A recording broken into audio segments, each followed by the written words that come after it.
हफ्ते का पहला दिन दुनिया भर के बाजारों से है कमजोरी के संकेत और अब चिंताएं दूसरे वॉर की है। जी हाँ, ट्रेड वॉर की। और वो चिंताएं अब भारत के लिए भी बढ़ती नजर आ रही है और इसी के चलते है आज कमजोर शुरुआत के संकेत। लंबे वीकेंड के बाद खुलेंगे तो कमजोर, लेकिन क्या और गिरेंगे या फिर देंगे रिकवरी, ये है बड़ा सवाल। लेंगे इसका जवाब शेयर बाजार लाइव में। आप सबका स्वागत है, नमस्कार, मैं हूं अनिल सिंह और मैं हूं डिम्पी कालरा। तो इस ट्रिगर के साथ शुरुआत कर लेते हैं। एक ट्रिगर तो अनिल जी ने आपको हिंट भी किया कि ग्लोबल मार्केट में भले एलओसी से खबर नहीं है, लेकिन हाँ, सात समुंदर पार से खबर जरूर आ रही है। ये अमेरिका से क्या चेतावनी आ रही है, क्या वार्निंग आ रही है, इस पर बिल्कुल ध्यान रखना होगा। इसके अलावा ट्रेड वॉर को लेकर क्या सुगबुगाहट रहेगी, अब भारत भी उसके खेमे के अंदर आ चुका है। भारत और तुर्की के अंदर लेकर क्या बयान दिया डोनाल्ड ट्रंप ने, इसका पूरा एनालिसिस हम आपके सामने रखेंगे। ये आज के लिए ट्रिगर भी है।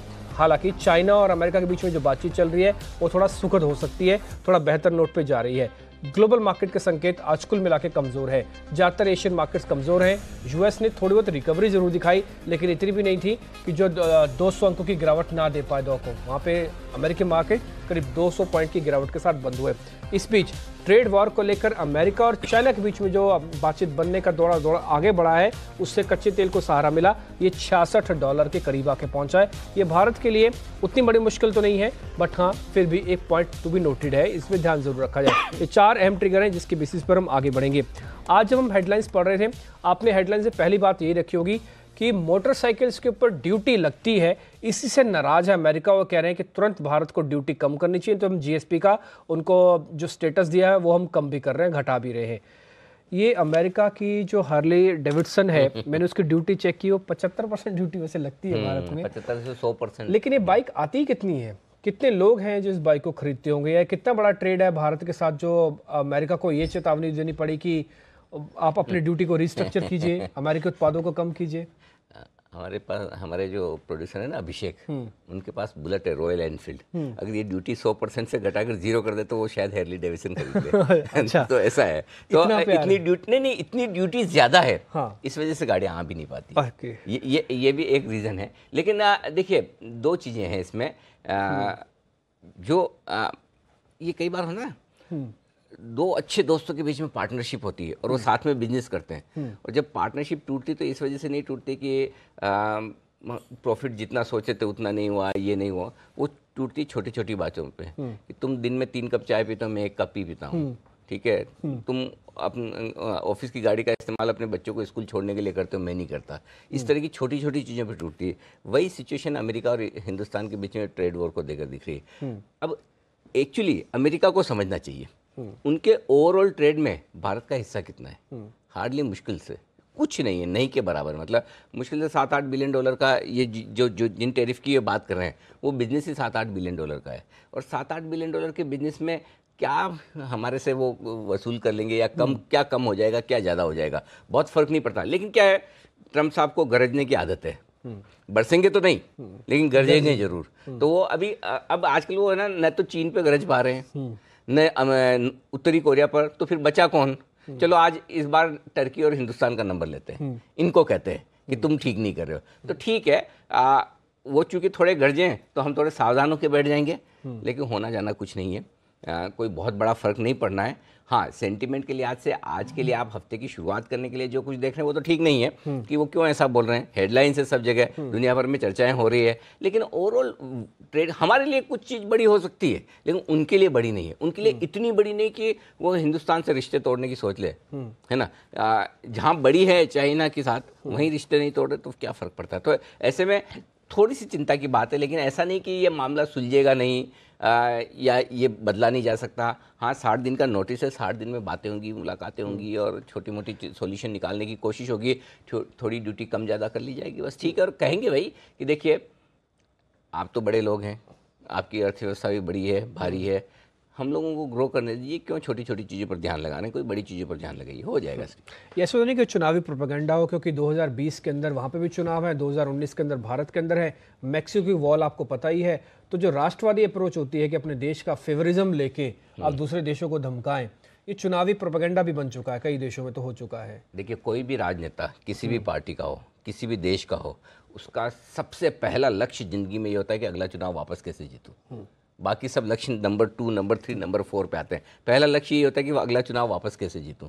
तो अगर ट्रम्प साहब भी बिजनेसमैन से राजनेता बनने के बाद अगर ये सोच रहे हैं कि मुझे अगला चुनाव जीतने के लिए क्या क्या करना है, और एक चीज़ समझिए, हम अलग तरह के देश हैं, हमारे यहाँ इमोशन सेंटिमेंट अलग तरह के हैं। अमेरिका अलग तरह का देश है, वहाँ वो कैपिटलिज्म वाली कंट्री है, बिल्कुल है, वहाँ पूंजीवाद है, बिल्कुल पूंजीवाद, वहाँ हर चीज़ पैसे से देखी और तोली जाती है ना। तो वहाँ आप पैसे की बात करेंगे, बिजनेस की बात करेंगे, वोट मिलेंगे। वहाँ तो ब्राइब भी देना लीगल ऑफिशियल है, लॉबिंग होती है, क्लियर होता है बैलेंस शीट्स में। हाँ, तो इसलिए हर कोई भी कॉर्पोरेट किसी भी पॉलिटिकल पार्टी को खुलेआम चंदा देते हैं, पक्ष लेते हैं, हम इस पार्टी के फेवर में, इस मैगजीन में, वहाँ इस तरह का खाता है। तो ऐसे में वो चुनाव को नज़र में रखते हुए कुछ न कुछ इस तरह की बातें छेड़ते रहते हैं। तो एक राजनेता होने के नाते कुछ गलत नहीं है उसमें, ठीक है, चलता है। लेकिन मुझे ये लगता है कि हाँ, समस्या है, इससे हम इनकार नहीं कर सकते, लेकिन क्या बहुत गहरी है? जी नहीं, अभी नहीं। क्या बहुत गहरी हो सकती है? हाँ, अगर बात न बने। क्या बात बन सकती है? जी हाँ, बन सकती है। ठीक है, ये अच्छा है कि आपने बिल्कुल खुद ही सवाल उठाया और खुद ही उसका जवाब भी दिया कि क्या क्या मुद्दे हो सकते हैं। अब जरा हम थोड़ा और आगे बढ़ते हैं और जरा ग्लोबल मार्केट से ट्रेंड तक का पूरा रुख समझ लेते हैं कि सारा रुख कहता है। तो ग्लोबल से करिए सर शुरुआत और ट्रेंड तक बताइए, इस समय का रुख क्या है? ग्लोबली एकमात्र डिम्पी आज ऐसा है जो नेगेटिव फैक्टर है, बाकी कोई भी नेगेटिव फैक्टर ऐसा दिख नहीं रहा। एफआईज के संकेत न्यूट्रल साइड पे मैंने रखे हैं, घरेलू फंड्स के संकेत न्यूट्रल साइड पर रखे हैं, वायदा कारोबार के संकेत न्यूट्रल है, सेंटीमेंट सावधानी भरा है ही, लेकिन ट्रेंड भी न्यूट्रल है। सेंटीमेंट को लेकर दो बात कहना चाहता हूँ। सेंटीमेंट आज न्यूट्रल इसलिए हुआ है कि नेगेटिव हुआ है अमेरिका की वजह से, पॉजिटिव हुआ है हमारे बॉर्डर पर तनाव घटने की वजह से। 3 दिनों की छुट्टियों में कहीं किसी तरह की कोई अप्रिय घटना की खबर नहीं आई, तनाव बढ़ने की खबर नहीं आई। और अगर आज ये ट्रम्प साहब के हथकंडे नहीं होते तो हम 50 पॉइंट ऊपर निफ्टी पर खुलते, आराम से इतने ऊपर खुल सकते। 10,925 के आसपास की, 10,900 के आसपास की ओपनिंग की मैं उम्मीद कर रहा था, लेकिन चूंकि ये ट्वीट आ गया तो इस ट्वीट पे हमें रिएक्शन तो देना है। अच्छा, दूसरा ये कि ट्रेड वॉर की बातें हम कह भी रहते हैं कि सुलझने वाली, लेकिन मार्च तक खींच गई, तो उस पर भी ग्लोबल मार्केट्स प्रॉफिट बुकिंग दिखा रहे हैं, थोड़ा सा नीचे आते हुए दिख रहे हैं। तो दोनों ही फैक्टर हैं, ग्लोबल मार्केट्स भी कमज़ोर हैं और दूसरा हमारे लिए अपनी खबरें भी। तो इन दोनों को मिलाकर सेंटीमेंट अभी भी थोड़ी सावधानी भरा है।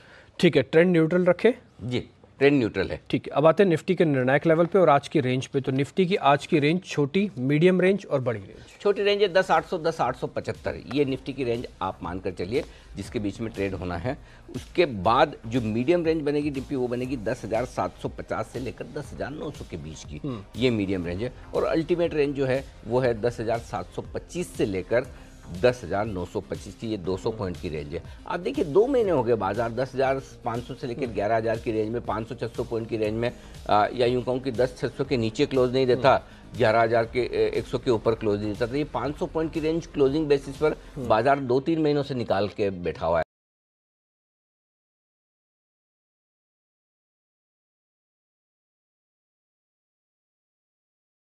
की तिथियां आ जाएं, तारीख आ जाए, उसके बाद बाजार बड़ा मूव किसी एक तरफ देने की कोशिश करे, लेकिन वो होगा। और मुझे लगता है वो मार्च की सीरीज में ही होना चाहिए, जो एक निर्णायक और बड़ा। बिल्कुल उल्टा था, आप ये कह रहे हैं कि ये बाजार है, मेरे को ऐसा लग रहा है कि, या मैं आपसे ये जानना चाहूँ कि बाजार जब तक चुनाव नहीं होती ऐसे तो नहीं चलेगा जैसे चल रहा है ना, 400 पॉइंट की रेंज में कोई डिसाइसिव मूव ले ही नहीं। मुझे लगता है चुनाव के पहले एक निर्णायक मूव आएगा, कुछ भी बड़ा नेगेटिव भी आता रहे, पॉजिटिव भी आता रहे, इसी रेंज में रहे ना, इस रेंज के बाहर निकलेगा, एक निकलने के चांसेस हैं 100%। और तारीख से उसका शुभ गणेश हो सकता है। तारीख जैसे अनाउंस होगी उसके बाद आपको समझ में आने लगेगा कि अब आप सीटों का अंदाजा लगाने की कोशिश करेंगे, गठबंधनों का अंदाजा लगाने की कोशिश करेंगे, मुद्दों का अंदाजा लगाने की कोशिश करेंगे, तब बाजार पर राजनीति हावी होती हुई दिखेगी। और जिस तरह के समीकरण बनेंगे बाजार उस पर रिएक्शन देगा। तो वैसे हम रोज की बात करते हैं, लेकिन हर रोज की बात करना जरूरी नहीं, थोड़ा लंबा व्यू भी कभी देख लेना चाहिए। तो इस लंबे व्यू के हिसाब से ऐसा है कि बाजार इलेक्शन के पहले एक बड़ा मूव दे देगा, वो दे देगा। ये इस बात पर डिपेंड करेगा कि इलेक्शन को लेकर बाजार क्या सोचना शुरू करता है। ये सोचना एकदम मिनट टू मिनट बेसिस पर, अभी हम सिर्फ तारीखों के बारे में सोचते हैं, हर मिनट हम इलेक्शन जिए, इलेक्शन सोचे, उसके लिए जरूरी है कि इलेक्शन की तारीख सामने हो। ठीक है, और ये बड़ा मूव नेगेटिव और पॉजिटिव दोनों हो सकता है। हाँ, आइदर साइड, क्योंकि देखिए, क्योंकि ये इन 3 चीज़ों पे डिपेंड करेगा, तारीख, गठबंधन, मुद्दे। क्या हिंदुस्तान पाकिस्तान के बीच में जो तनाव वाला है ये सबसे ऊपर मुद्दा हो जाता है, बाकी सब पीछे हो जाते हैं? तो फिर बीजेपी आ गया।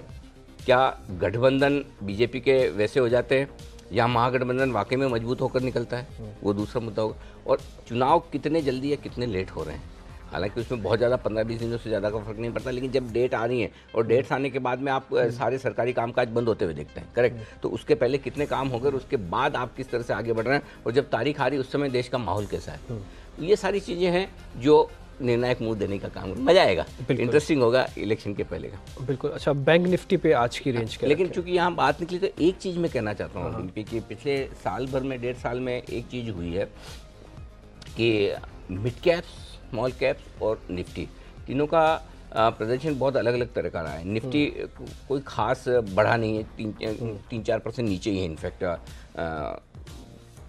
मिड कैप इंडेक्स 40-45% नीचे है, स्मॉल कैप इंडेक्स 25 से 30% नीचे है।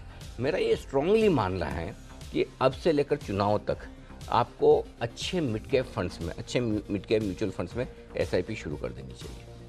अब ये मिड कैप शेयरों में पैसा लगाने का वक्त आ गया है, SIP के जरिए अच्छी क्वालिटी वाले शेयरों में। अगले 6 महीने आप पैसा लगाएंगे तो उसके बाद 2 साल बाद आप बड़े खुश नज़र आएंगे, क्योंकि ये टाइम है जब मिड कैप इंडेक्स अब जो करेक्शन होना भी है, होगा मिड कैप में भी होगा। मैं ये नहीं कहता कि मिड कैप्स में नहीं हो सकता करेक्शन, दिग्गजों में होगा, उसके साथ मिड कैप्स भी गिर सकते हैं। लेकिन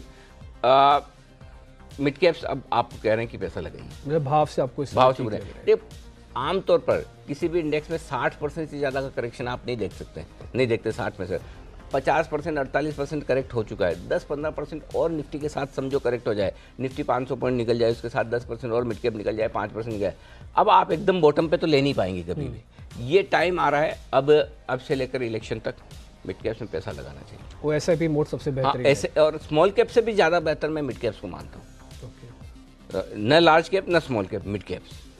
क्योंकि मिड कैप्स में 2 चीज़ें, एक प्राइस ज़्यादा अट्रैक्टिव है, दूसरा स्मॉल कैप के मुकाबले में कम रिस्की है, तीसरा लार्ज कैप्स के मुकाबले में ज़्यादा बेहतर रिटर्न देने की क्षमता रखते हैं। तो मिड कैप्स का वक्त है अगले 4 महीने पैसा लगाने।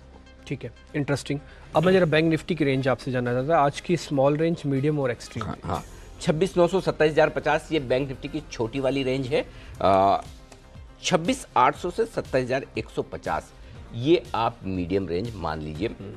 बेसिकली 26,800 26,900 की रेंज में बहुत मजबूत सपोर्ट लेकर चल रहा है बाजार। उसके बाद आइए 26,700 से लेकर 27,200 ये एक्सट्रीम माफ़ कीजिएगा एक्सट्रीम रेंज है बैंक निफ्टी की। आज बहुत छोटी कमेंट्री 2 ही लाइन की।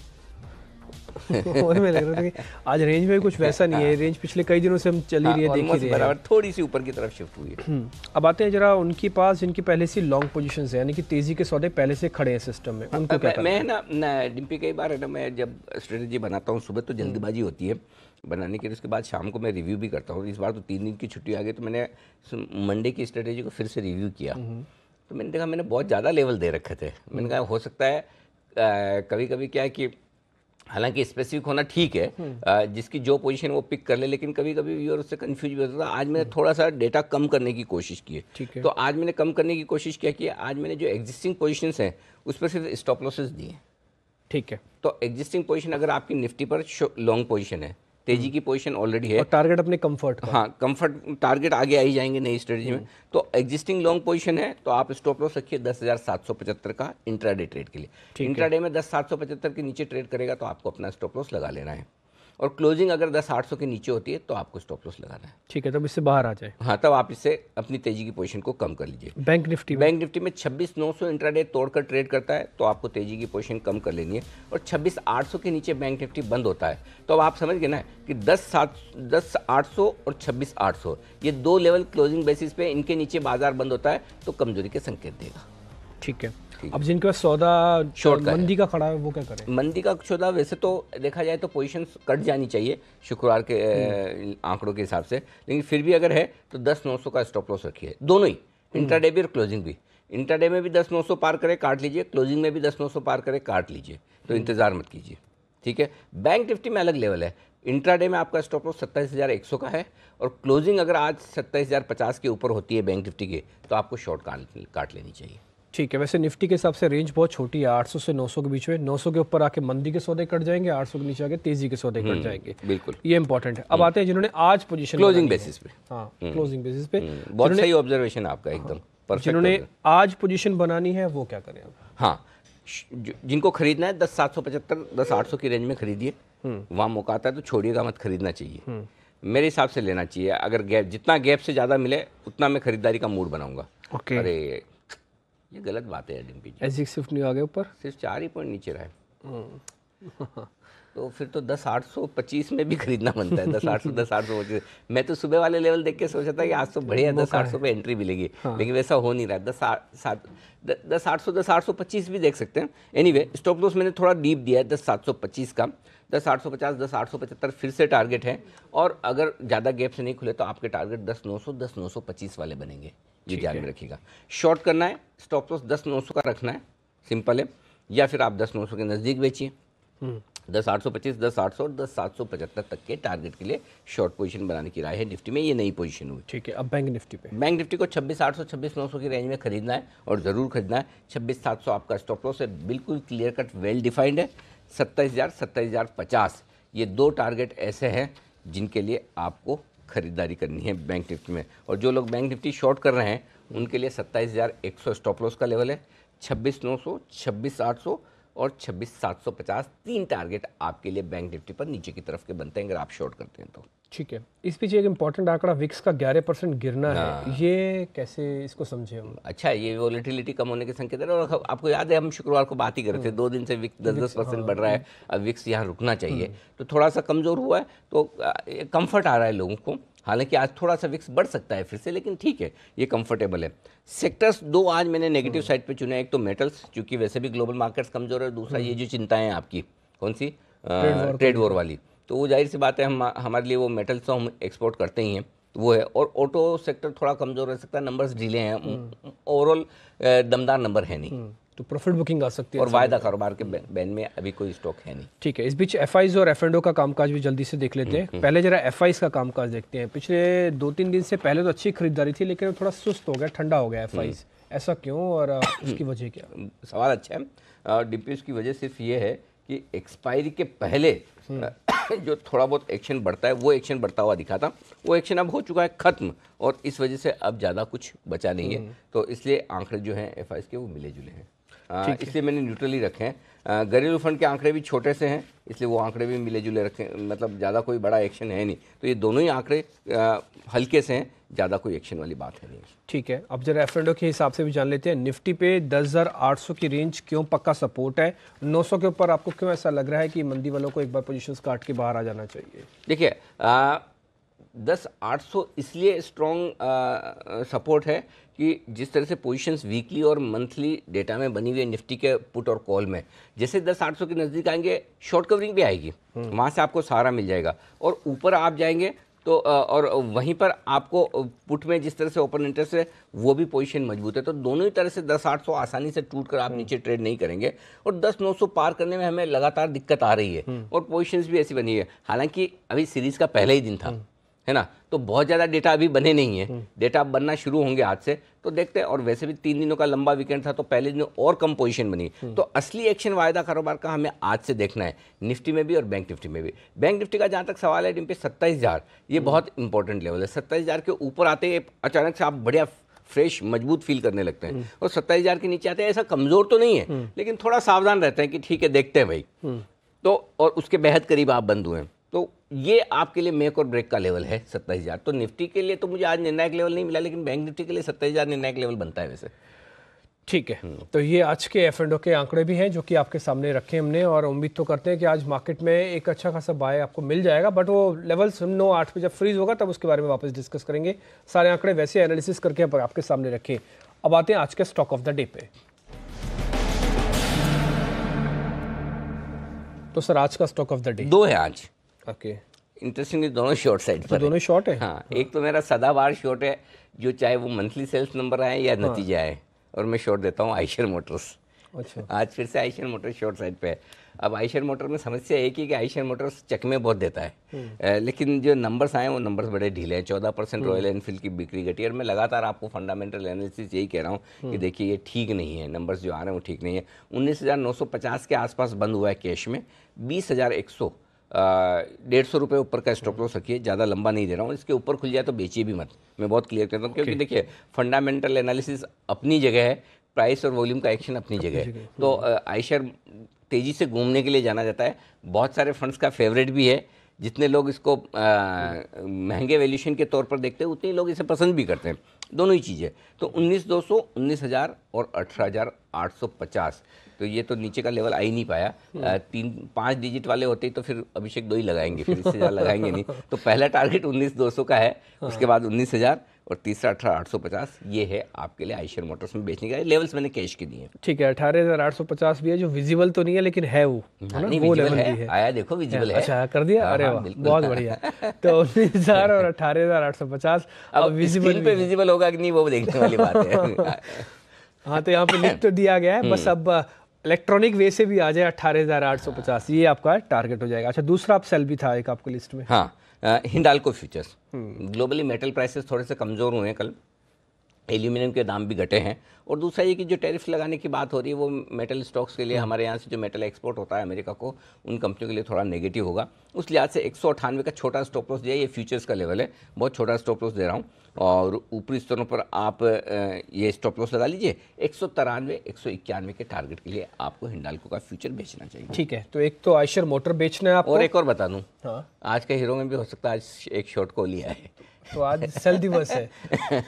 ठीक, अभी तक तो खैर दोनों शेयर सेल हैं। एक बार जरा लेवल्स आप भी नोट कीजिए। हिंडाल्को बेचना है 193, 191 का टारगेट, 198 का एक स्टॉप लॉस है। और इससे अलावा आइशर मोटर के जो कैश के लेवल दिए गए हैं वो 19,000 और 18,850 के दोनों बेचने के सौदे हैं। आज का हीरो अगर सेल लेने वाला है तो वो आएगा 9 बजे।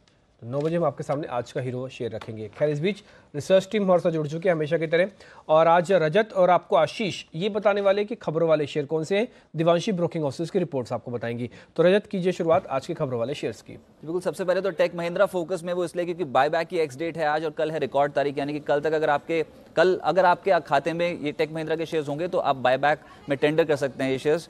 इसके अलावा क्विक हील एक और कंपनी जिसमें बोर्ड बैठक है आज, और इसमें बोर्ड बैठक में मेजर अनाउंसमेंट हो सकती है, और हम एक्सपेक्ट कर रहे हैं कि बायबैक को लेकर एक बड़ी घोषणा जो है क्विक हील करती हुई नजर आएगी। तो क्विक हील आज के सत्र में फोकस में रहने वाला है। और जो नंबर्स आए हैं वीकेंड पे, उसमें ऑटो फिगर्स, सबसे पहले हीरो मोटोकॉर्प, कुल बिक्री लगभग 2% के आसपास घटी है, यानी कि इस बार की जो बिक्री आंकड़े हैं उसमें 6,17,000 यूनिट जो कंपनी बेच पाई है, तो इसमें 2% का ड्रॉप सालाना आधार पर देखने को मिला है।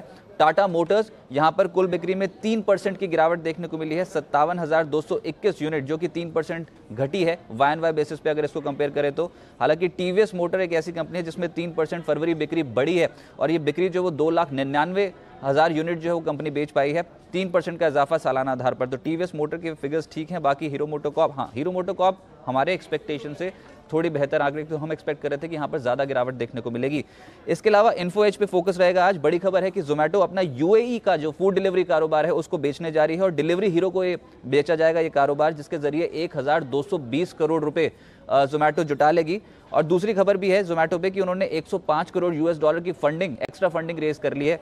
तो पॉजिटिव खबर इन्फो एज के लिए, इनका हिस्सेदारी लगभग 26% के आसपास रह जाएगी जोमेटो में। इसके अलावा जेट एयरवेज पे फिर से अनाउंसमेंट आई है कि 2 और विमान जो हैं वो ग्राउंड हो गए हैं, यानी कि कुल विमान जो ग्राउंडेड इस समय खड़े हैं वो लगभग 23 पहुंच चुकी है संख्या। तो जेट एयरवेज के लिए एक नेगेटिव खबर। कोल इंडिया के प्रोडक्शन आंकड़े आए हैं, और इस बार का जो उत्पादन है उसमें 6.5% का इजाफा देखने को मिला है। अप्रैल फरवरी की मैं बात कर रहा हूँ, अप्रैल फरवरी 2019 में जो फिगर्स हैं उसमें 6.5% की ग्रोथ देखने को मिली है प्रोडक्शन फिगर्स में। BHEL, यहाँ पर खबर यह है कि फेम स्कीम के तहत कंपनी ने पहला चार्जिंग स्टेशन लगाया है। दिल्ली चंडीगढ़ हाईवे पे ये इलेक्ट्रिक व्हीकल चार्जिंग स्टेशन लगाया गया है। और साथ साथ Indian Hume pipes order inflow की खबर है, 187 करोड़ रुपए का कंपनी को एक ऑर्डर हाथ लग गया है Vidarbha irrigation development corporation Nagpur की ओर से। मिश्र धातु, यहां पर भी कंपनी को लगभग 475 करोड़ के ऑर्डर जो कंपनी के हाथ लगा है। 2019 में यहां पर कंपनी कह रही है कि उनको 1800 करोड़ के कुल ऑर्डर बुक पहुंची है, जिसमें से 475 करोड़ के ऑर्डर कंपनी को इस बार हाथ लगे हैं। और आखिर में कुछ जुर्माने की फिगर्स निकल के आई। इस बार आरबीआई ने जुर्माना लगाया है, स्विफ्ट ट्रांजैक्शन से जुड़े सिस्टम को देरी से लागू किया है बैंक्स ने, इसके चलते जो जुर्माना लगा है उसमें प्रोमिनेंटली कर्नाटक बैंक यहाँ पर 4 करोड़, यूनाइटेड यूनियन आईयूबी में लगभग 3 करोड़, सिटी यूनियन बैंक में भी 3 करोड़ का जुर्माना है, और डीसीबी बैंक पे 2 करोड़ का जुर्माना आरबीआई ने इम्पोज किया। ठीक है, अब जरा कुछ और खबरों वाले शेयर आशीष आपको बताने वाले हैं, बताएं आशीष आप। इक्विटास से शुरुआत कर लेते हैं। क्रिसिल ने आउटलुक बढ़ाया है, स्टेबल से बढ़ाकर पॉजिटिव किया है। दूसरी खबर है ऑरबिंदो फार्मा में, कंपनी ने यूएस की कंपनी स्पेक्ट्रम फार्मास्यूटिकल्स के कुछ कैंसर प्रोडक्ट्स खरीदे, 2100 करोड़ में ये प्रोडक्ट्स खरीदे गए हैं। डॉक्टर लाल पैथ लैब्स पर एक खबर है, कंपनी के इंडिपेंडेंट डायरेक्टर अरुण दुग्गल ने इस्तीफा दिया है। इसी के साथ कुछ फंड एक्शन भी है। इनाम एसेट मैनेजमेंट ने अनूप इंजीनियरिंग में कुछ हिस्सेदारी बेची है 472 रुपीज़ 50 पैसे के दाम पर।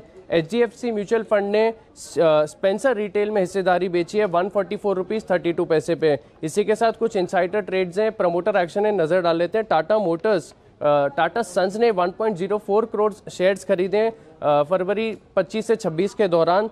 Talwalkar better value fitness, better value leasing ने हिस्सेदारी बढ़ाई है, अपनी हिस्सेदारी 0.56 से बढ़ाकर अब टोटल 1.04 हो गई है। ईद पेरी पर प्रमोटर ने हिस्सेदारी बेची है। एलेम्बिक फार्मा प्रमोटर ने 1.37 लाख शेयर्स एक्वायर किए हैं। दीपक नाइट्रेट में प्रमोटर ग्रुप ने करीब 96,000 शेयर्स खरीदे हैं। गोदरेज एग्रोवेट का प्रमोटर गोदरेज इंडस्ट्रीज ने 72,000 शेयर्स खरीदे हैं फेब 25 से लेके फेब 28 के बीच में। कुल मिला के फटाफट खरीदारी के सौदे ज्यादा आते हो दिखे हैं प्रमोटर की तरफ से, EID पेरी को छोड़कर। EID पेरी को छोड़ के टाटा मोटर्स में भी 1 करोड़ का खरीदारी हुई। हाँ, ये एक्चुअली वो हो गई थी पिछले हफ्ते ही। वो ऑफिशियली अब मेरे ख्याल से एक्सचेंजेस पर आई है। जो उस दिन बड़ी ब्लॉक डील हुई थी उसमें टाटा सन्स ने 1 करोड़ शेयर और खरीदे। तो टाटा सन्स की लगातार खरीदारी टाटा मोटर्स में चल रही है। इस बीच टाटा ग्रुप को लेकर एक अहम खबर ये भी है कि वो 10 वर्टिकल्स में बांटना चाहते हैं। खैर इसके बारे में हम आगे डिस्कस करेंगे।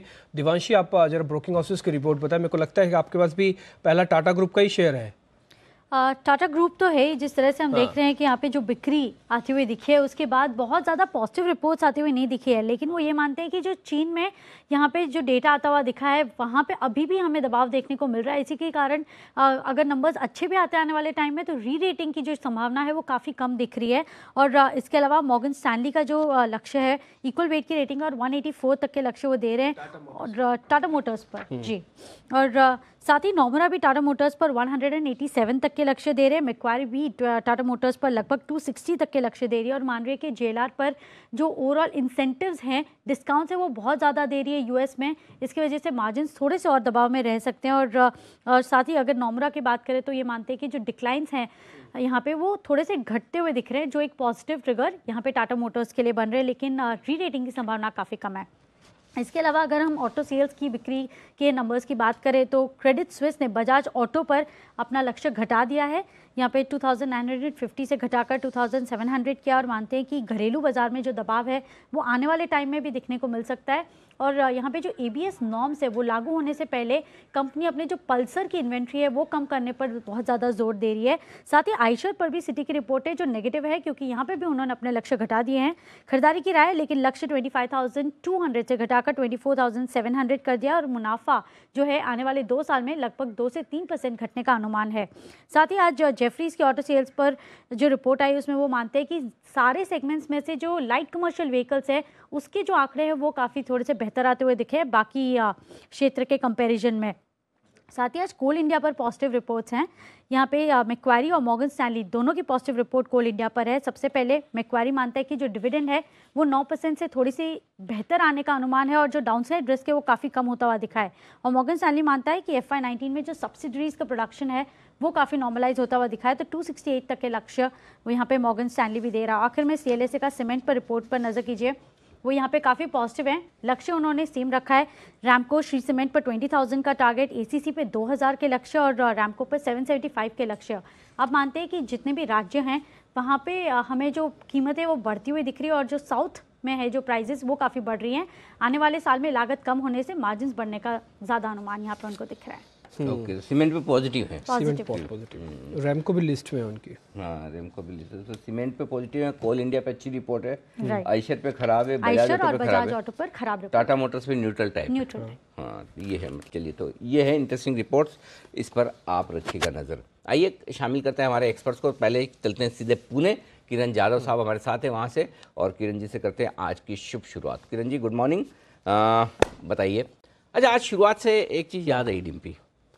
शुरुआत तो हमने आज शुभ शुरुआत कर ही ली है। वैसे आज से हम शो का अंत एक अलग और नए तरीके से करने जा रहे हैं, और वो तरीका क्या होगा, कैसा होगा, वो आज शो के अंत में आपको पता चलेगा। 10:18 पर जब हम आमतौर पर 10:18 के आसपास ये जब शो ख़त्म करते हैं, तो वो शो ख़त्म करने का हमने एक अलग तरीका आज से शुरू करना है।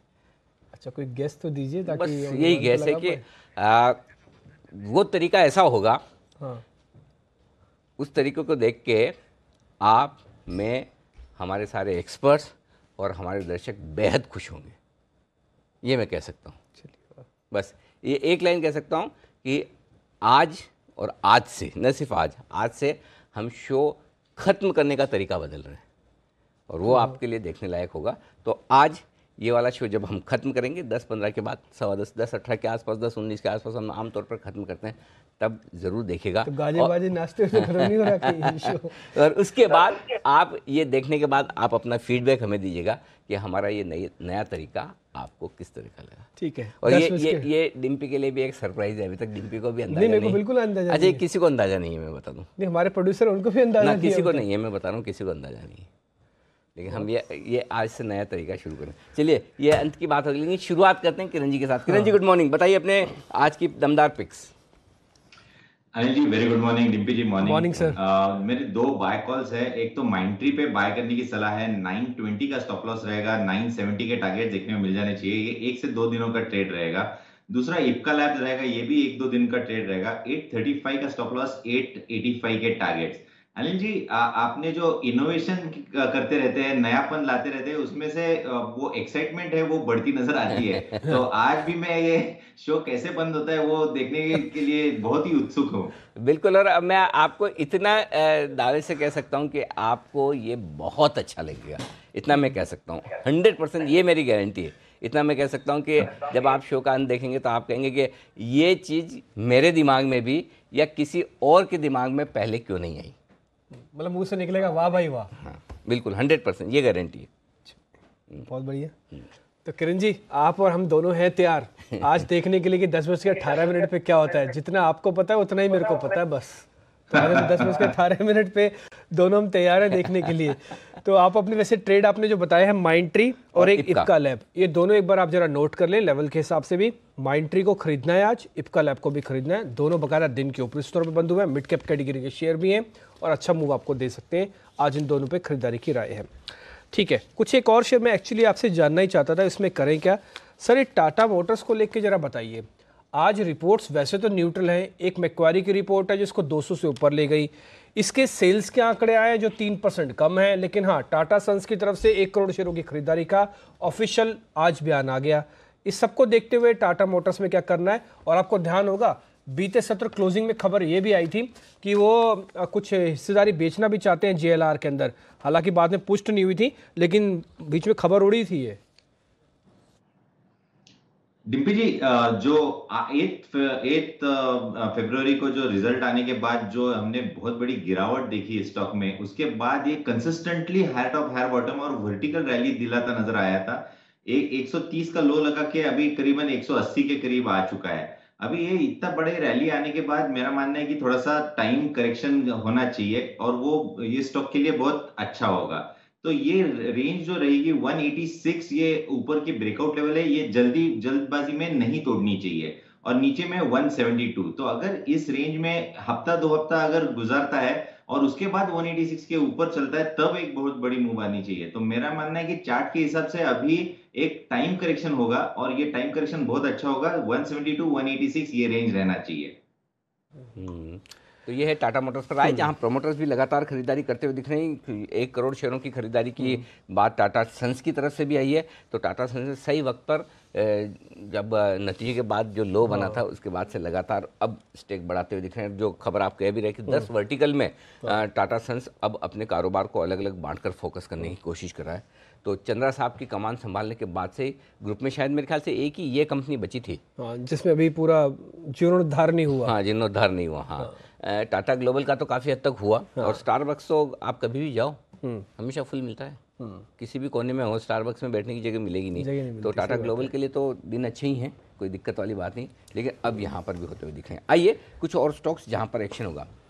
भेल ने डिसाइड किया है कि जो भी इलेक्ट्रिक व्हीकल बनेंगे उन्हें चार्ज करने का बीड़ा वो उठाएंगे। पहला चार्जिंग स्टेशन ऐसी लोकेशन पर लगाया है उन्होंने जो डिम्पी को बेहद पसंद है। दिल्ली चंडीगढ़ आपके रास्ते पे। बहुत शानदार सर। आप उस हाईवे पे एक बार जाएं। पहली बात तो आप उस हाईवे पे जाने का सबसे पहला जो नियम है कि अपने गाड़ी का स्पीकर आप थोड़ा लाउड रखें। अच्छा, ओके। दूसरा, अगर आपके मतलब एक्सीलेटर स्पीकर के साथ है क्या? हाँ, कुछ वैसे ही आप समझे, आप थोड़ा लाउड रखें। हाँ। उसका अगर आपकी गाड़ी में रूफ टॉप है तो आप रूफ टॉप को जरा हटा खोल दीजिए। अरे वाह। अगर आपके पास गाड़ी है तो उसके पीछे आप खालसा का एक साइन लगवा लीजिए। अच्छा। और शीशे थोड़ा सा डाउन करके चलिए, क्या बात। तो आपको उस हाईवे पे चलने का असली मजा आएगा। और दिल्ली चंडीगढ़ में गाड़ी चलाने के अलावा जो ढाबे हैं उनका जो स्वाद है, वो अगर मैं थोड़ा और जरा बोला तो मेरे मुंह में तो पानी आ रहा है। मैं भी गया हूँ, एक बार गया हूँ रोहतक वाले रास्ते पे, मुरथल। हाँ, मुरथल के पराठे। हाँ, वहाँ पे एक दो बड़े ढाबे हैं, एक दो अमरीक का ढाबा है, अमरीक, सुखदेव वहाँ पर मैंने खाया।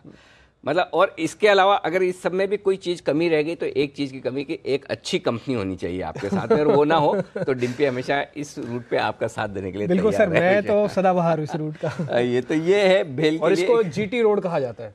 GT road. अच्छा, ग्रैंड ट्रंक रोड है। तो वैसे तो लंबा रोड है, चेन्नई तक जाता है जम्मू कश्मीर से, लेकिन एक्चुअली जो सबसे ज्यादा ट्रकों की आवाजाही इसी सेगमेंट में होती है। तो चलिए, तो ये है, तो इसी रूट पर भेल ने एक चार्जिंग स्टेशन लगाया है, पहला वाला इलेक्ट्रिक व्हीकल के लिए। भेल के चार्ज देखकर बताइए, जितना जोश भेल की बात करने में आया उतने ही चार्ज में भी जोश है क्या किरण जी, या थोड़ा कम?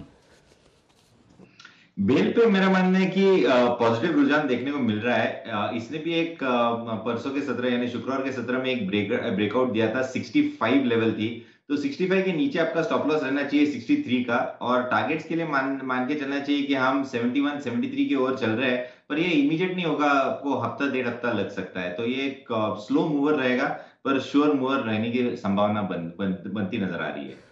ठीक है, इस पीछे एक और कंपनी भी है ये ज़्यादा फेमस इसलिए नहीं है कि इसके जहाज उड़ रहे हैं, ज़्यादा फेमस आजकल इसलिए है कि इसके जहाज ग्राउंडेड है, यानी कि ज़मीन पे है, वह जेट एयरवेज। कुल मिला के 23 जहाज नहीं उड़ रहे हैं। और आशीष कुकरेजा हमारे साथ हैं।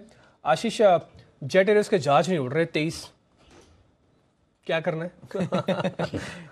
अभी तो दूर रहना चाहिए इससे, क्योंकि जिस तरीके से जब एक ऐसा माहौल बनता है जहाँ पर आपको ये समझ में नहीं आता कि डील किस लेवल पे और कब होगी।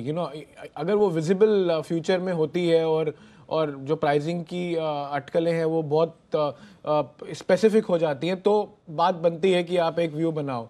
लेकिन मुझे अब इस समय ऐसा लगता है कि इस समय जिस तरीके से माहौल बन रहा है, ये भाव इससे भी खराब हो सकता है। जो डील तो होनी है, देखिए, तो पक्की बात है, वो कंफर्म है कि तो लोग इसके बिजनेस को देखें जो अभी खराब हो रहा है, या फिर डील होने वाली बात को देखें जो होनी है? आप कह रहे हैं डील तो होनी ही है, उसमें ही तो फिर उसको क्यों ना देखें? तो वो इसलिए क्योंकि इस समय जो प्राइसिंग है, जो अभी अलग अलग भाव बाहर आने लग गए हैं ना। पहले आप 2 या 3 तरह के जोन में ऑपरेट कर रहे थे, अब ऐसा लग रहा है कि it can actually crack down from here as well. 150 रुपए भी सुना है क्या आपने? बिल्कुल सुना है। हाँ, बिल्कुल, ऐसे खुल के बोलो। 150 रुपए तक की डील की भी बातें चल रही है, ये बात सही है, इसलिए कंफर्ट नहीं है लोगों का। और जब तक बैन में रहता है और हमेशा डिस्काउंट पे ट्रेड करता है, मतलब 10 रुपए से लेके 20 रुपए के डिस्काउंट पे फ्यूचर्स ट्रेड करते हैं, तो फिर कंफर्ट कॉन्फिडेंस का आएगा, तो लेना नहीं है। अभी भी आई नहीं है पगार, 10%, 20%, बस उतनी ही आई है। तो नहीं, ये तो अच्छी बात है। अगर पगार आनी शुरू हो जाएगी तो डील नहीं होगी, है ना? सही बात है। ये तो जब तक फाइनेंशियल मुश्किलें हैं तभी तक डील होने की चाहते हैं। बस नरेश गोयल साहब ऐसे थोड़ी छोड़ेंगे कंपनी, इतने सालों से बनाई है, और प्यार होना भी लाजमी है, जाहिर सी बात है। वो है ना कि भाई आपका बच्चा हो, कितना भी बीमार हो, कुछ भी हो, आप पूरी कोशिश करके उसका ट्रीटमेंट करा के अच्छे से अच्छे डॉक्टर से आप उसको खड़ा करने की कोशिश करते हैं। ठीक, वो भी कोशिश कर रहे हैं, लेकिन अब ये है कि हो पाएगा नहीं हो पाएगा वो एक अलग चीज़ है। तो मामला ऐसा ही है। चार से पूछ, हमेशा ना अनिल जी कहा जाता था इनके बारे में कि कुछ ना कुछ करके गाड़ी आगे बढ़ा देंगे। बैकग्राउंड ऐसा ही रहा है, इस बार ही नहीं हो रहा है। हाँ, इस बार थोड़ा लंबा हो गया, बाकी हर बार लोग जब भी सोचते हैं कि राइट ऑफ कर दें, वापस से उठ खड़े हो जाते हैं। चलिए, इस बार चार्ट्स पर क्या सिचुएशन, किरण जी जरा जेट एयरवेज बता दीजिए एक बार। नहीं, कोई संकेत नहीं है, और थोड़े से नेगेटिव के रुझान ही देखने को मिल रहे हैं। हालांकि एक 230 के करीब, 210 के करीब एक अच्छा सपोर्ट मान के चलना चाहिए, क्योंकि पिछले 1-1.5 महीने में 2-3 बार इसने ये लेवल टेस्ट करके एक छोटा सा बाउंस दिलाया है। अगर ऊपर चलना है, अगर कोई डील साइन होती है या कोई संकेत पॉजिटिव आते हैं, तो आपको 245 की लेवल पे ध्यान रखना चाहिए। इसके ऊपर चलता है तो फिर 300 तक की रैली देखने को मिल सकती है, तो अभी तक के लिए तो मेरा अवॉइड लिस्ट में ही रहेगा। ठीक है, एक वैसे कैश का शेयर आज ज़्यादा नोटिस में हुआ है, इंडियन ह्यूम पाइप। टिपिकली इसमें थोड़ा वॉल्यूम कम होता है, बट कंपनी को 187 करोड़ रुपए का ऑर्डर मिला है। ये नागपुर कॉरपोरेशन से इनको ऑर्डर मिला है। तो किरण जी जरा देखिए, अगर शुरुआत में मेरे को किसी भाव पे मिल जाए इंडियन ह्यूम पाइप, तो किस रेट तक मिल जाए, क्या टारगेट होना चाहिए, फिर क्या स्टॉप लॉस होना चाहिए? मेरे को रेट भी बताइएगा, किस रेट तक खरीदना है। खरीदना करंट लेवल से करीबन ऑन द हायर साइड 285 तक खरीद सकते हैं, और आपका स्टॉप लॉस रहेगा करीबन 275 का, और टारगेट्स के लिए मैं मानता हूं 300 रुपए के ऊपर के लेवल्स देखने को मिल जाने चाहिए। एक अच्छा बेस बनता नजर आ रहा है 265 270 के करीब, और उसके बाद एक अच्छे वॉल्यूम्स के साथ ये स्टॉक थोड़ा सा पॉजिटिव डाइवर्जन दिखाता नजर आ रहा है। तो एक इधर पॉजिटिव रुझान हो सकता है। 300 305 के टारगेट्स आपको जल्दी देखने को मिल जाने चाहिए। ठीक है, तो यानी कि 280 से 285 के बीच में आपको ले लेना चाहिए। ये लेने की रेंज इसलिए बता रहे हैं क्योंकि शुरुआत पे इसमें थोड़ा वॉल्यूम कम होता है, तो आपको पता लग जाए कि किस भाव तक हमको लेना है। उसके ऊपर के टारगेट 300 तक का एक स्टॉप टारगेट रख के आप इसमें बने भी रह सकते हैं। तो 280 से 285 आपकी खरीदारी का भाव है। एक और रिपोर्ट भी आज, वो है कोल इंडिया को लेकर। ये रिपोर्ट बहुत अहम है क्योंकि दोनों ही रिपोर्ट में उस लेवल की बात की गई है जिस लेवल से शेयर टूट के आया है, यानी कि 270 280 इस तरह के भाव है। एक बार आशीष आपकी रिकमेंडेशन, मैक्वारी भी कह रहा है कि आउट परफॉर्मेंस है 270 तक जाएगा, और इसके अलावा एक और रिपोर्ट भी है मॉर्गन स्टैनली की, वो भी कह रहे हैं 270 तक जाएगा, वो भी ओवरवेट है। आई थिंक ये मुझे तो I would agree to this analysis, because देखिए अब समय उन स्टॉक्स के चलने का है जो बहुत ही भारी तरीके से अंडर परफॉर्मिंग जोन में थे। अब market is looking for those stories here and cutting the long story short, Dimpy, जिस तरीके से पिछले कुछ न्यूज़ फ्लो ऑपरेट हुआ है स्टॉक के लिए, जो तकलीफें लेट्स से कि जो बढ़ने नहीं देती थी कोल इंडिया के भाव को, हमें मालूम है कि वो धीरे धीरे करके एड्रेस हुई हैं। सो आई थिंक प्रिसाइसली अगर बोलूँ तो मुझे लगता है कि शायद टाइम फ्रेम थोड़ा ज़्यादा लगे, यू नो, बट ये बात बिल्कुल सही है कि अब कोल इंडिया में यहाँ पे गिरावट नहीं है और मौके मिलेंगे यहाँ स्टॉक पे आपको पैसा बनाने के। 210 से 225 ये खरीदने की रेंज है, बेचने की नहीं है। exactly. बेचने की नहीं।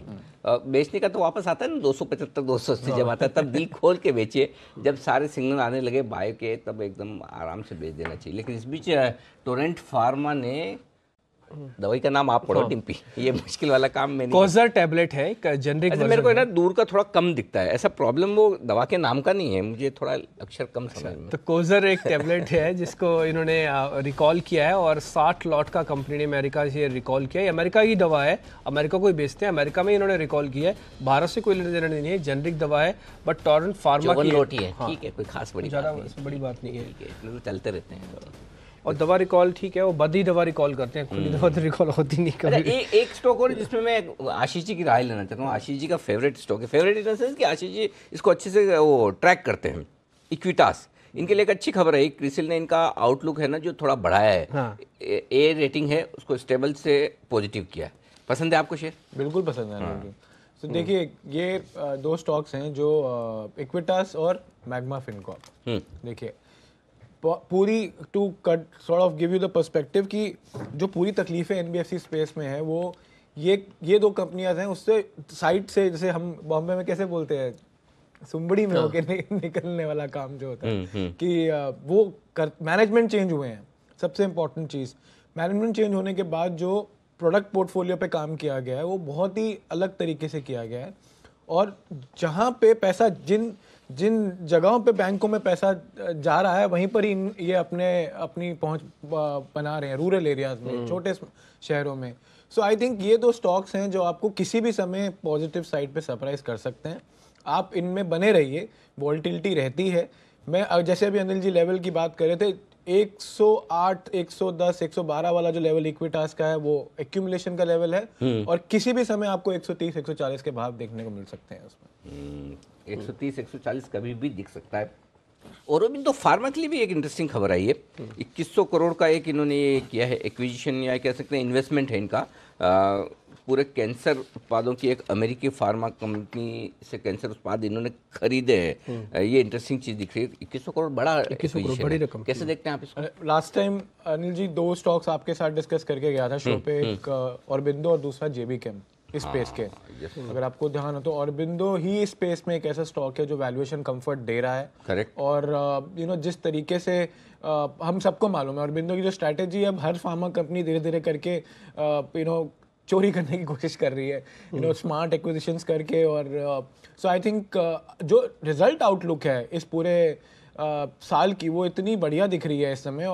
और कोई भी आपको आगे कोई रोड ब्लॉक नहीं दिख रहा है किसी भी प्रोडक्ट में। इनफैक्ट जो अभी मार्केट आने वाले हैं प्रोडक्ट, वो एकदम कुछ तो ब्लॉकबस्टर प्रोडक्ट्स हैं। सो इंडिया से बाहर फार्मा, आपको ऐसे पर्सपेक्टिव लेना है, या तो इंडिया बेस्ड फार्मा कंपनीज में जाना है, वो वहाँ पे मिड कैप्स में जाना है। फार्मा में एक जो दो नैरेटिव्स चल रहे हैं, इसलिए जेबी कैन दिया। और इंडिया के बाहर अगर आपको जो बिजनेस ज़्यादा करती हैं कंपनीज, उसमें फोकस बनाना है, तो उसमें टॉप ऑफ द लिस्ट में ऑरबिंदो फार्मा ही है। ठीक है। इस पीछे टीवीएस मोटर्स ने सेल्स के आंकड़े दिखाए, ये 3% बढ़ने वाली कंपनी है और इसने करीब 3 लाख यूनिट गाड़ियां बेची हैं फरवरी महीने के अंदर। एक बार जरा किरण जी इसको ही देखिए टीवीएस मोटर्स को, क्योंकि जो ऑटो सेल्स के नंबर आए ना वो ज़रा इंटरेस्टिंग है नहीं, और कईयों ने तो उम्मीद से थोड़ा कम ही दिए हैं। तो टीवीएस मोटर्स के नंबर थोड़े ठीक लगे हैं, 3% बढ़ी है, 3 लाख गाड़ी बेची है, क्या करना है? नहीं, एक अच्छा करेक्टिव मूव देखने को मिल जाना चाहिए। हमने बहुत बड़ी यानी पुल बैक मूव देखने को मिल जानी है। हमने बहुत बड़ी डाउन मूव देखी है, करीबन 560 से लेके करीबन 450 तक, और इधर से एक छोटा सा पुल बैक जो कि स्टॉक को ऑन द लोअर साइड 485 से लेके 490 तक पहले टारगेट देखने को मिल जाने चाहिए। तो अगर किसी के लॉन्ग पोजीशन है या बनाना चाहते हैं, तो मेरा मानना है कि 459 के स्टॉप लॉस के साथ लॉन्ग पोजीशंस बनाए, और जैसे मैंने कहा आपके टारगेट रहेंगे करीबन 490 495। ओके, 490 495 तक के टारगेट के लिए कर सकते हैं आप खरीदारी। इंटरेस्टिंग है। अच्छा, एक और स्टॉक है जहाँ पर एक्शन बढ़िया नजर आ रहा है, वो है तलवलकर फिटनेस वैल्यू। यहाँ पर प्रोमोटर्स की ग्रुप कंपनी ने थोड़ी खरीदारी की है। अब एग्जैक्टली क्या प्राइस पे खरीदा ये पता नहीं है, लेकिन खरीदारी हुई है। आशीष जी, भाव से ठीक है क्या 45 रुपए में? इसकी फिटनेस कैसी है, फाइनेंशियल फिटनेस? ये थोड़ा मैं स्टॉक ट्रैक नहीं कर रहा हूँ। अच्छा, नहीं कर रहे हैं, कोई बात नहीं। यानी ये मैं किरण जी को पूछ रहा हूँ, हमारे मतलब योगा वाला हूँ ना, इसलिए तो आपके। अच्छा, आप जिम वाले नहीं है, मेरी तरह है। हाँ, मैं भी जिम वाला नहीं हूँ, योगा वाले। हाँ, वो ये जिम वाले डिम्पी जी की तरह हैं। सर मैं तो जिम, हम तो कुश्ती वाले हैं। तो ओह माय गॉड, क्या बात है। हाँ, लगता है हाथ मिलाने से लगता है सुमित है वो जिम वाले। आप किरण जी से पूछिए, वो जिम वाले हैं। किरण जी जिम वाले रनर है। किरण जी कितना रोज 10 किलोमीटर दौड़ते हैं? कितना दौड़ते हैं? नहीं, 7 किलोमीटर अनिल जी। 7 कर दिया, पहले तो 10 था। नहीं अनिल जी, हमेशा 7 के ऊपर बहुत तकलीफ होती है। अभी 7 मेंटेन करने के ऊपर तकलीफ होती है यार, 700 मीटर में तकलीफ शुरू हो जाती है। मेरे से एक ही, मुझे आप कितना भी योगा करवा ले, मुझसे दौड़ा नहीं जाता एक्चुअली। अच्छा, हाँ, मतलब इस बात को लेके मैं किरण जी जोड़ा जाने की कोशिश नहीं, मैं वो दौड़ने में थोड़ा हांफने लगता हूँ एक्चुअली। तो इस बात को लेके मैं ना बहुत जेलस हूँ किरण जी से और डिम्पी जी से। आपको पता है डिम्पी जी का मालूम है कि नहीं मालूम है? नहीं, मुझे नहीं। नेशनल लेवल के रनर रहे हैं, स्टेट लेवल। क्या तो आज देख के भले आपको लगता ना लगता हो, लेकिन रहे एक्चुअली रहे, सर्टिफिकेट के साथ है। ऑफ रिकॉर्ड बात करनी पड़ेगी कि किस लिए गए थे ये स्टेडियम में? नहीं, पीछे गए थे, दौड़ने के लिए गए थे, दौड़ने और इनाम जीतने के लिए गए थे। अच्छा बताइए किरण जी, तलवलकर पर अपनी राय बताइए, चार्ट देखकर जरा। चार्ट न्यूट्रल टू नेगेटिव ही है, थोड़ा सा आपको पुल बैक नजर आ रही है, पर मुझे नहीं बहुत बड़ी मूव देखने को मिलेगी ऐसा नहीं लग रहा है। इधर से best case scenario 52 54 levels test हो सकते हैं, पर मैं अवॉइड लिस्ट में ही रखूंगा इस स्टॉक को। तो ये है इस वक्त तलवलकर पर राय। क्विक हिल ये एक और स्टॉक है जिस पर आपसे राय लेना चाहता हूँ। आज बोर्ड बैठक है, बाईबैक पर चर्चा भी होगी। स्टॉक 218 रुपये के आसपास बंद हुआ है। उम्मीदें इस स्टॉक से बहुत रही है कि जिस तरह से साइबर सिक्योरिटी को लेकर ये एंटीवायरस सॉफ्टवेयर को लेकर क्रेज बढ़ना चाहिए, हैकिंग वेकिंग बहुत हो रही है, चोरी चकारी बढ़ रही है, लेकिन उस हिसाब की परफॉर्मेंस अभी तक आई नहीं। लेकिन बायबैक करके कंपनी थोड़ा सा लाइमलाइट में आने की कोशिश है, क्या करना चाहिए? देखिए, ये थोड़ा आपको जैसे आपने बोला कि ये जो पूरा सेगमेंट है, इसको मैच्योर होने में टाइम लगता है। आप इसको, हम क्या बड़े शहरों में इसको पर्सपेक्टिव में लेते हैं, जब ये पूरी पहुंच छोटे शहरों में भी जाएगी जहाँ पे लोग इसकी ज़रूरत समझेंगे, और जिस तरीके से ये एम्बेडेड टेक्नोलॉजी होके चीज़ सामने आएगी। देखिए, है तो ऐसा एरिया जहाँ पे जिसे बोलते हैं ना एक मोनोपोलिस्टिक अप्रोच वाला बिजनेस। सो वहाँ पे हमेशा आपको आप इस स्टॉक ने निराश जरूर किया है, लेकिन एक चीज समझिए कि इस तरह के जो एक सेगमेंट को कैप्चर करने वाले बिजनेसेस होते हैं वहां पे आपको जरूर रिटर्न्स आते हैं।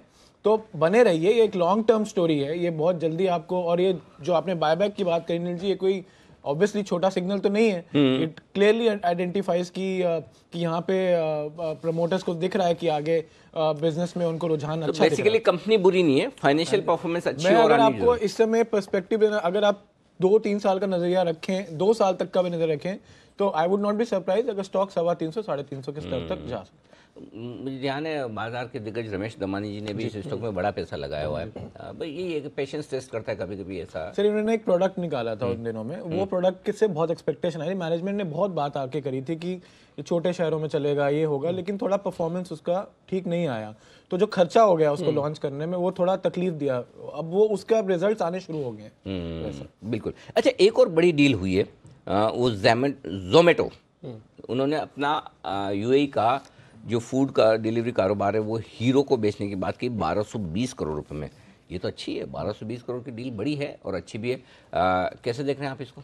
देखिए, मैं 2 तरीके से समझता हूँ। अगर दुबई का बिजनेस, जो कि कहने में तो एक छोटा सा शहर ही है, उसकी डिस्ट्रीब्यूशन जो भी डिलीवरी का बिजनेस इतने वैल्यू का है, तो फिर जोमेटो का जो यहाँ का बिजनेस है उसको अगर हम पर्सपेक्टिव में ले तो क्या होगा। So I think Zomato super hit तो है।